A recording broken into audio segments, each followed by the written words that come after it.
অসম্মানিত শিক্ষক শিক্ষিকা বিন্দু এবং আমার বাপদাইটা জুনিয়র এবং আমার হতবাগা ব্যাটসম্যান সকলকে আমার পক্ষ থেকে ওয়ালাইকুম আসসালাম।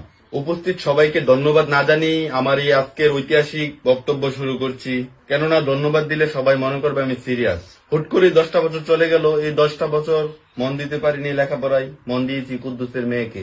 যাক, এই পবিত্র স্টেজ অপবিত্র করব না প্রেম প্রীতির কথা বলে, কারণ পরীক্ষা পাশ করাটা যেন আমাদের জন্য ওয়ান সাইড লাভ হয়ে দাঁড়িয়েছে।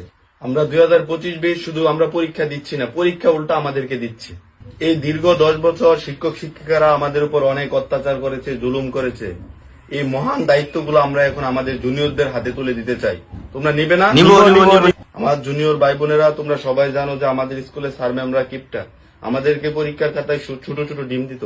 তোমরা সবাই দোয়া করবে আমাদের জন্য, আমরা যাতে এবার 25-এর বেশ বড় বড় ডিম নিয়ে স্কুলে ফিরে আসতে পারি, স্যারদের হুক উজ্জ্বল করে। আমরা খুব মিস করব স্কুল ফাঁকি দেওয়া, টিফিন চুরি করে খেয়ে ফেলা, স্যারের টাকা মেরে দেওয়া, এগুলাকে আমরা খুব মিস করবো। আমরা এই দায়িত্বটা তোমাদের কাছে দিয়ে দিতে চাই।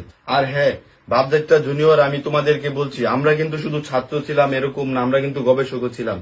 কোন ম্যামের সাথে কোন স্যারের প্রেম, কার সাথে কার কি, এগুলা নিয়ে কিন্তু আমরা গবেষণা করতাম। এই দায়িত্বটাও আমরা তোমাদের কাছে দিয়ে গেলাম। আরে তার একটা স্টিচ উঠেছে, তার নামাজ না রে, ধর তারে ধর। শেষ।